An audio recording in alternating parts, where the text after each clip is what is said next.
y'all, hola, bienvenidos a todos. Welcome back to my channel. So today we're actually going to be starting my med school application deep dive series. I'm really excited about that. I just had to go ahead and kind of change up the order of my uploads just because I am planning on going on vacation in June. So that kind of messed up everything in terms of my planning, some of my budgeting, and just other things that I wanted to do. So for instance, with my announcement video photo shoot, that's gonna have to now come mid-June when I was supposed to be filming it and doing it in May. So yeah, I just kind of had to like rearrange a bunch of stuff. I'm also not gonna go into depth. I tried to say detail and depth at the same time. I'm not gonna go into depth on my like elitism chat and do my whole medical school or medical internship horror story, only because I just feel like a lot of those details aren't actually relevant to share. So I'd rather just kind of like sprinkle tips and tidbits throughout this application deep dive series as relevant. Same thing with my financial aid chat. Like more than likely when I get towards my last couple of videos in this series in regards to like how to accept your medical school and that whole process, I'll probably will talk about the financial aid process then, because it is important to go over. It's just not something that I think I want to do an entire dedicated video for right now, because I still want my videos to be time relevant. As we stand, it is the middle of April, like going into the third week of April. And I know that a couple of my subscribers are applying to medical school this upcoming cycle for 2022-2023. So I just want to make sure that I'm able to start and like have this series ongoing as a resource for you guys to use throughout that process as you guys get ready to begin in May. So with all that said and done, today we're going to be getting into the personal statement, okay? In my opinion, this is not only the first portion of like your application that you should be focusing on for medical school, but this is also the very first thing that you should kind of be working on as a pre-med or just as someone who is interested in the field of medicine, because it doesn't have to start off that formal. In my opinion, the personal statement should probably start with just a lot of reflection and introspection. I actually think I purchased a book, which I gave away now, from Ryan Gray on like how to write your personal statement. And I'll like link that either somewhere on the screen or in the description box below. And he talks about how you want to just take time to reflect on relevant events in your life as they kind of inspired you to become a physician. And I just don't think that it has to happen so acutely. I think this is something that you can be doing and thinking about for a duration of months, if not years, right? So like, let's say you're a pre-med, you're a freshman pre-med. I think it would just be really helpful for you to begin kind of having some type of journal, or even if it's something less like personal than that, it could be a Google Doc in which you just kind of jot down all of the experiences that you're kind of going through that, as I said, are relevant to why you want to practice medicine. Or even if you don't think it might be directly related to why you want to practice medicine, if it's a significant event in your life, you should still take note of that, because you don't know how you can work that in your application.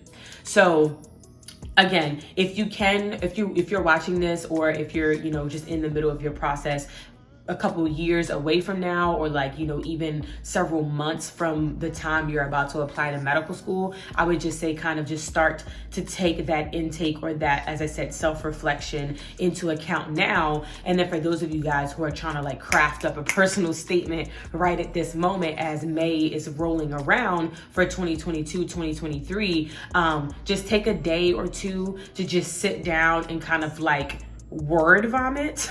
Sorry, that's such like a vulgar word, but like word vomit for real onto a document of just like, these are some things that have really meant a lot to me in my XXX amount of years of living. So that's kind of the first step. The second step then is to understand what the personal statement is not. Let me repeat that. Understanding what the personal statement is not, okay? Because I think these are things or mistakes that a lot of people make, including myself. One of them being writing the personal statement as if you are writing a resume or a CV. Writing your personal statement like a sales pitch. Like, here is me and all of the things that I have done. Look how awesome. The problem with writing a personal statement like that is that it is not very personal. Your achievements, your awards, your accolades, even your titles are not you, okay? Like, once I become a doctor, right? My personality trait is not a physician. My character trait is not to be doctorly, okay? I am still a person outside of that title. So the same thing kind of applies for this personal statement, in that you don't want to make a statement that's not surrounded by, but that is focused on these things and not you yourself. So I'm actually going to go ahead and share an example of this, like me doing this. I want to say that this is a draft that I had. I don't even know what year this was. Does it have the date on here? Let's see.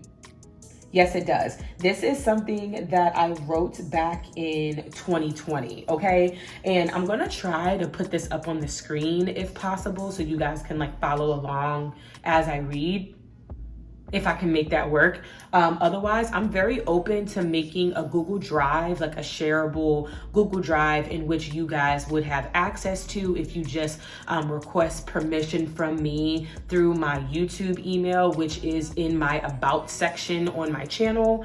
I'm totally okay with that, so long as you guys are subscribed to me, because again, the same way that I'm trying to support you guys, I want you guys to support me. The quicker that I get to 1,000 subs, the quicker that I can monetize this channel and I can do better things for you guys. Like, have better equipment. Like, I'm recording on my iPhone right now. Like, come on. Anyway, that's neither here nor there. So as I said, if there's a way for me to put this up on the screen, I will. Otherwise, I'll just try to work out some method for you guys to view the document if you want. But this is the example of me writing a personal statement that was kind of more like a resume. So it reads, I thought I was going to be an Olympian. From the age of 6 to 16, my track and field history certainly indicated as such. I spent those years training, conditioning, competing at high-level meets, and winning championships. But alas, I strained my hamstring in the middle of a race in my junior year of high school. And in order to compete at the level I was before, I was advised to undergo 6 months of intensive physical therapy. I'm just going to stop right there. This first introductory paragraph right here doesn't tell you anything other than I ran track and field. I have wasted precious characters in my personal statement just talking about one aspect of myself. One. And then I spend 2.5 paragraphs continuing with this same kind of train of thought regarding my track and field career and kind of how that spurred me into the field of medicine. But it's a very hard shift, because again, I spent so much time kind of focusing on this one achievement that the rest of my paragraphs, in order to make it make sense, had to also follow in that same train of thought. So I'm just kind of gonna skip around here and go into another paragraph where it's kind of written more like a CV. I still believe that minority physicians are the best candidates to act as advocates for their communities, but I equally feel that physicians should act as accountability partners too. In my work as a compliance, safety, and health officer for the federal government, this duality is an inherent feature of my job. Even though the legal and financial responsibility of correcting work hazards is the burden of the employer, there is an expectation on the employee to get retrained, assessed, and evaluated to meet a higher standard of reliability and self-awareness while on the job. This dynamic is very similar to the one between patients in the healthcare system. Once again, what did that paragraph really tell you about me and kind of like my drive towards being a practicing physician. Like, I'm just telling you about my job. Honestly, this paragraph, I actually think I might have copy and pasted this and like tweaked it a little bit to fit a more direct essay question in my secondaries, which we'll go over, because this, again, in my opinion, this format, this more resume type format, is probably better applicable to your secondary essays, where you're being asked specific prompts and asked to answer specific questions and kind of have these examples to help you do that. But all of this that I'm doing, like, I don't know if y'all can even see this, all of this jaw jacking I was doing, y'all, just told you absolutely nothing about me, okay?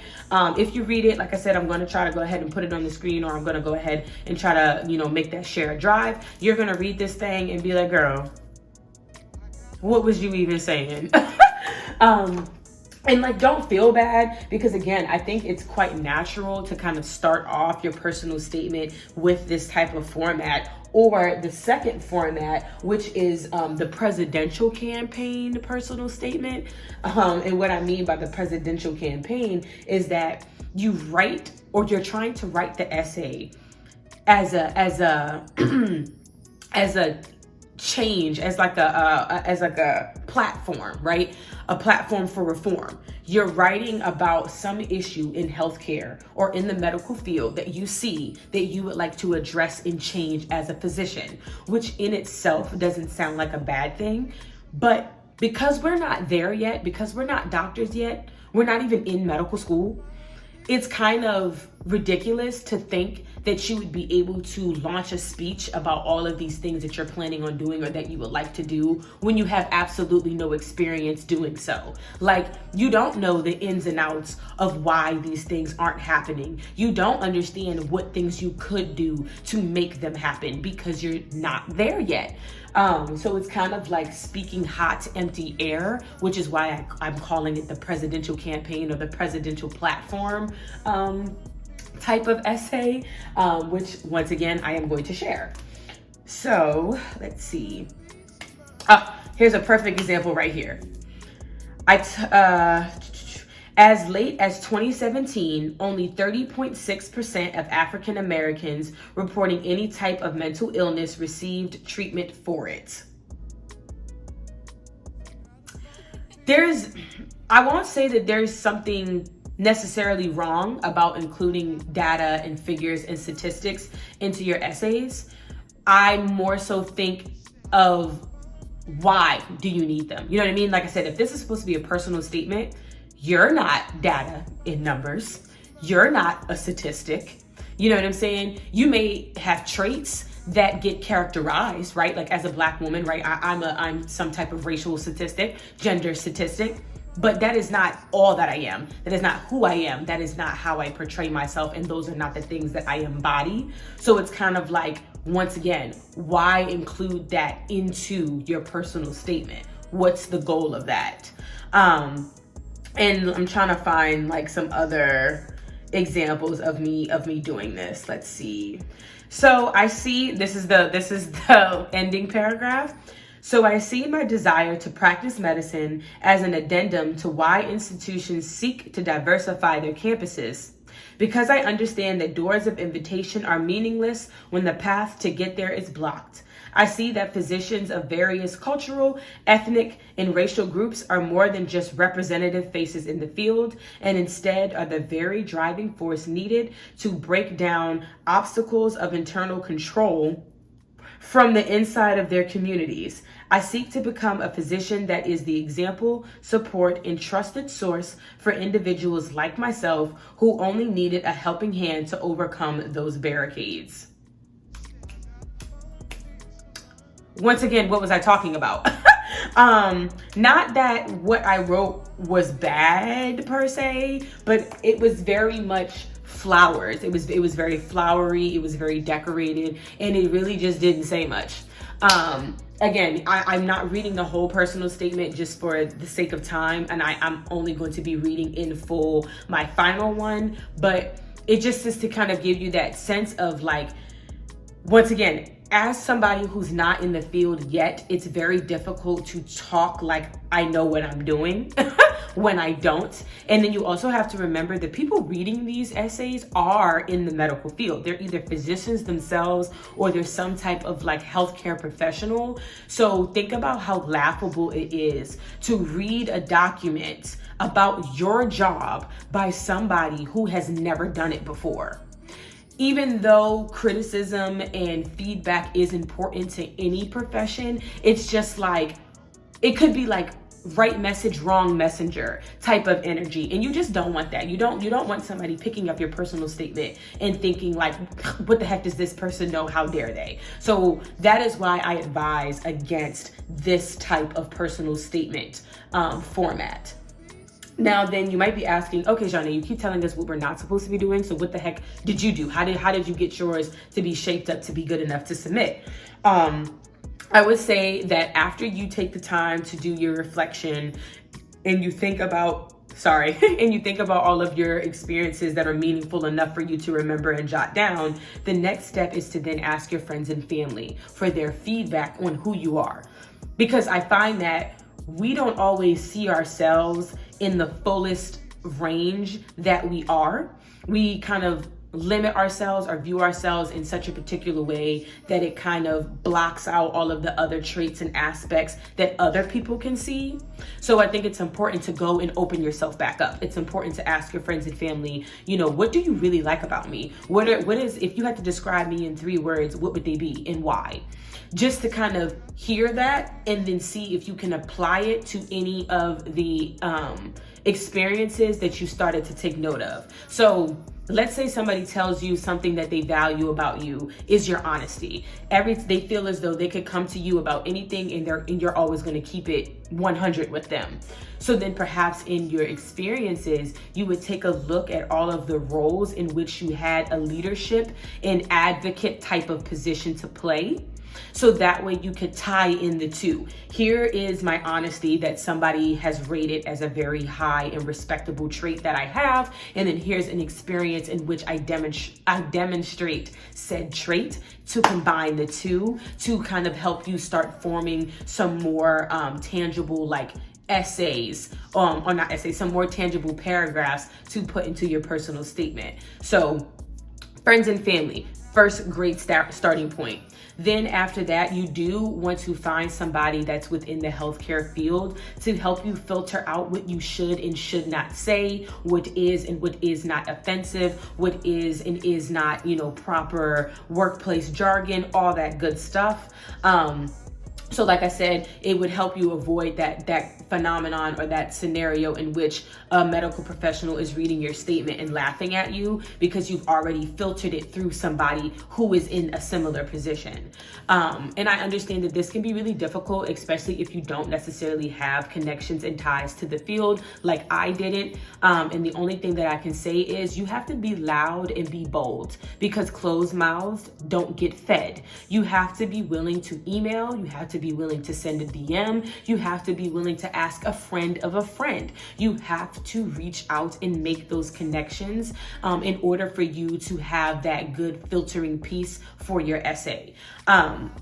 It's not as hard as it seems. I have DM'd a lot of current medical students who are like more than happy to give me details about the process, as well as help me with like mentoring, connections, and reading personal statements and other parts of my application when I was doing it. And it was just a matter of asking, because I know for me, for instance, right, once I do reach 1,000 subscribers, one of my goals as a kind of like a celebration, given where I am at in my medical school coursework, my goal would be to take on a mentee, somebody in their junior or senior year of college who is a pre-med, who is going to be applying to medical school in order to help them through the entire process. That's just something that I personally want to do. And I think that there are a lot of people like me who see themselves, in you, who've been through the process, understand how difficult it is, and they're more than willing to help if you just ask. So again, be bold, be brave, DM, text, tweet, do something. Just go ahead and find that person, so that way, again, you can have that filtering piece for your essays and for other portions of your application. Now, with that being said, you do have to be mindful of having proper discernment on who to share these things with, because the essay is personal. The essay is you, the essay is your experiences, your feelings, your emotions, your opinions, and you don't want to go to somebody who's going to trample over that. So you want to make sure that you're kind of, I said discerning, but that you're being mindful of the type of people that you're interacting with, and that you're very quick to cut it off the minute negativity rears its ugly head in your relationship.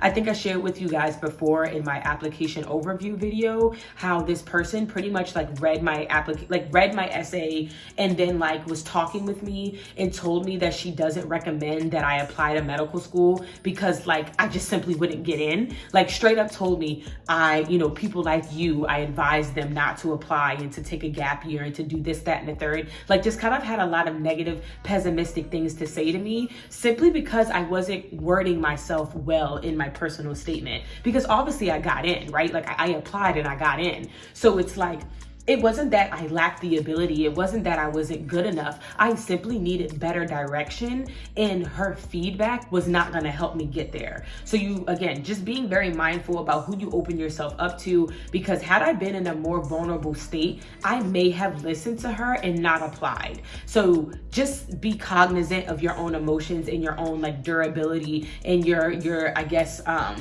your like fortitude to like withstand certain feedback, and know what type of mentoring style works for you. So that way, again, you're able to identify when something is working and something is not. So now I'm trying to see, sorry y'all, I'm like rolling this off the top of my head. I didn't write anything down. So now that we've went over kind of the preliminary step of jotting down your meaningful experiences so that way you have them and you're not trying to like regurgitate them from memory. We went over the 2 types of formats to avoid, as well as examples like ready for you guys whenever you want to access them. And then we went to how to start forming your statement into what you want it to be through your friends, and then friends and family, and then through some type of medical professional or medical personnel. So the last tip is going to be, once you do all of this, once you have all of this feedback and you're starting to form your paragraphs and your essay is starting to take life, you have to know when to stop. Because your essay is never going to be perfect. Your essay is literally just a taste. It's an appetizer to who you are, to give the AdComs just enough interest to invite you for an interview. You're giving them a little morsel of who you are. You're not going to be able to fit all of that into, how many characters is it? I can't even remember. You're not going to be able to, I'm pretty sure it's like a page and a half. You're not going to be able to tell all of who you are in a page and a half. So you're going to have to read that thing, go, you know what, this is good enough. You're going to have to make sure that your grammar is on point. Use Grammarly.com if you have to, and just submit it. You're going to have to accept that it is what it is, and that, again, it's never going to encompass all of you, because it's just not possible. So that's kind of my final tip. That's my final advice for you. And now I'm gonna go ahead and read to you guys what my actual personal statement sounded like, and just kind of pausing to give you guys like clarification or any other like things that I feel need to be said. So here we go. Don't laugh. Large caricatures of Betty Bopp, charred and blackened, vibrant oil pastels melted and marred, intricate clay models disfigured. I stood in the middle of what was once my aunt's pride and joy, her art studio, now burnt into a rubble by her own hands. I recall my mother grasping my wrist as she pulled me outside, away from the wreckage. As my mind struggled to process what was happening, my aunt was strapped to a stretcher and whisked away in an ambulance. So, starting with this intro, I write very vividly. I write very dramatically because I write poetry. I write fan fictions. Just in general, I like to write. So this is normal for me. I do not recommend that you write your introductory paragraph like this just for the sake of capturing the audience's attention, because I know that sometimes literature or like other research or other resources tell you to do that. I know that I've come across those types of texts before, but a hook is only as good as the rest of the poem. Okay, the bait is only as good as the tether or whatever the heck, I don't know fishing terms, the fishing line, I don't freaking know. You need to be able to keep that energy up. If you start out swinging like your hook is just super colorful, super vibrant, super powerful, the rest of your essay, the rest of your language needs to be the same. And not even just in the personal statement, but you kind of want to keep that same energy throughout your entire primary application and even into your secondaries. So once again, if you don't talk like this normally, if you don't write like this normally, I don't recommend that you do it, because it's going to be quite obvious that you did it on purpose and that you did it for attention and shock value more so than you did it because this is actually how you were feeling. So on to the second paragraph. I would later find out that she had attempted to burn herself inside the studio during a severe bipolar 2 depressive episode, a condition which, prior to this incident, I knew nothing about. At the psychiatric facility where my aunt had been admitted, my mother informed the rest of the family that her sister had stopped taking her medication in secret. This incident served as the nidus for my desire to explore psychiatry as well as medication treatment and adherence. An exploration that began with my work as a pharmacy clerk, an experience which served as my foray into the world of pharmaceuticals. So, with the second paragraph, I am pretty much segueing you guys through my first official step into the healthcare world. I do see that a lot of people tend to stick with like one experience, one medical experience or volunteering internship or some incident that happened in their family, and they stick with that one thing. But for me, I took more of like the elevator approach or the escalator approach, in which I kind of like built myself up to like my desire and passion now as a physician or as wanting to be a physician. So yeah, like me being a pharmacy tech is like level 1. So let me just continue. One of my main duties as a clerk was to call patients to remind them to retrieve their medications. As such, I was directly involved in patient drug compliance. I made it a point to personalize my calls as a way to encourage patients to come into the pharmacy. Using details I had picked up while at the register, such as patients waiting with grandchildren or holding pets, I would call and say how a healthy heart or other relevant treatments were needed to comfortably enjoy such experiences. Though I was happy my words moved some of the patients enough to pick up their prescriptions, I found that I was more focused on building rapport and establishing trusting relationships with them. Recognizing that I sought to have a more intimate patient healthcare provider interaction than what my position had provided, I began volunteering at various organizations around Baltimore City. So once again, with the elevator or escalator approach, I'm just kind of moving you guys through my steps that kind of took me to where I am now. One such organization was Baltimore Station, a nonprofit institution for homeless veterans, many of whom struggled with both physical disabilities and mental health disorders. Laughing at this now, as the fiance of an infantry officer, I felt a deep and at times visceral reaction to the stories of these veterans, particularly for the veteran amputees. Having battled a myriad of injuries myself that eventually ended my 15-year-long track and field career, I understood the level of devastation that came with the inability to continue to fulfill a role that gives one's life a sense of purpose. From volunteering, I realized how often people are faced with such a burden of suffering and just how easy it is for these struggles to be hidden away from the world or casually overlooked. This is especially true within the context of urban communities and households. Such was the case with my aunt and many veterans suffering from lost limbs and PTSD at Baltimore Station alone.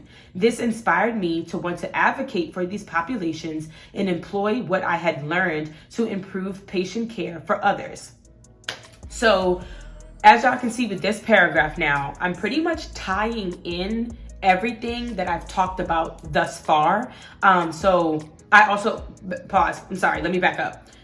With this paragraph, I'm introducing a particular experience that was striking for me that I marked as meaningful on my activity section, which we'll go over in another video. And I spent a good amount of time on it because of how much it meant to me and because of how often I brought it up in other parts of my application as well as in my secondary essays.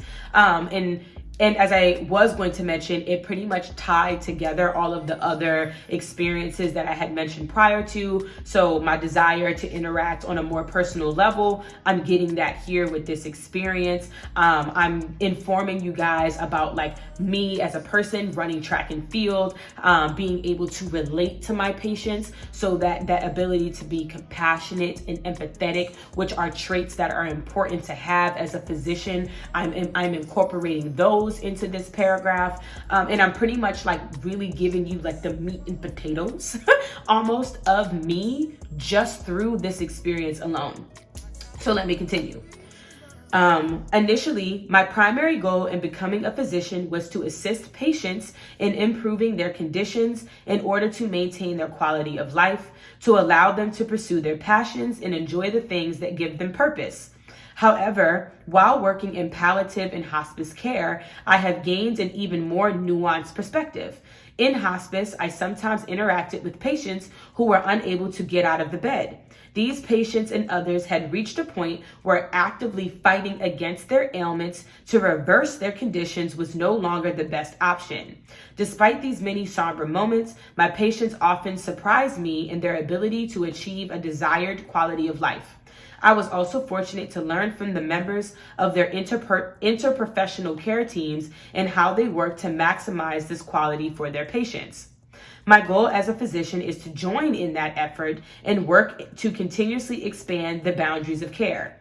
I hope to confront the many health obstacles we face in life, as well as bring more awareness to medical concerns relevant to different populations through preventative care practices and advocacy.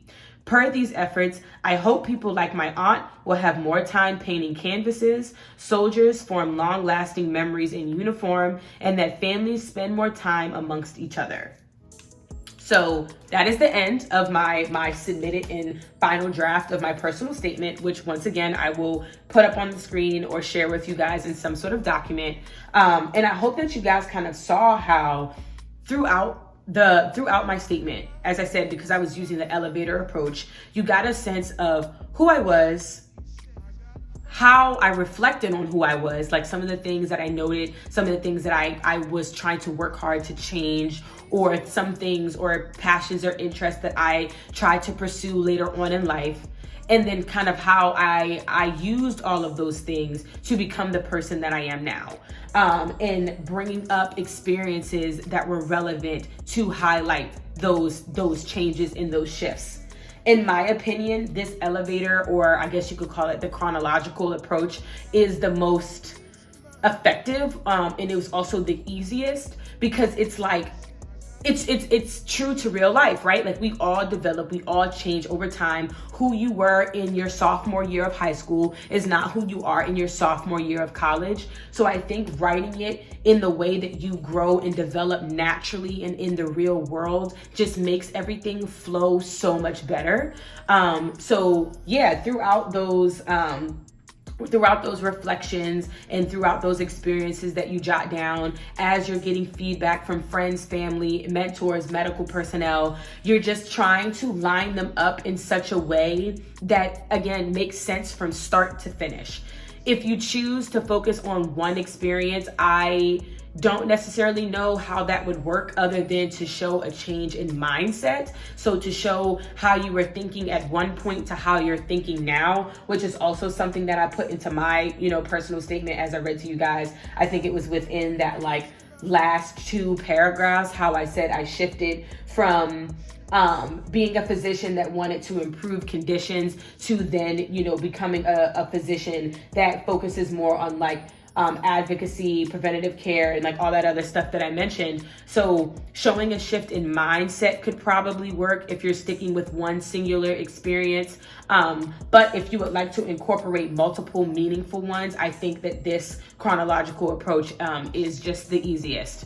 So I want to say that that's pretty much it for this video. I'm so sorry that if it was kind of like disorganized. I was really trying my best to like hit as many points that I think were relevant as possible, as well as like share parts of my essays that were relevant and then share my final one. And of course, please do let me know below in the comments how you would like to access these documents if they are not posted on the screen and or readable on the screen. Is readable even a word?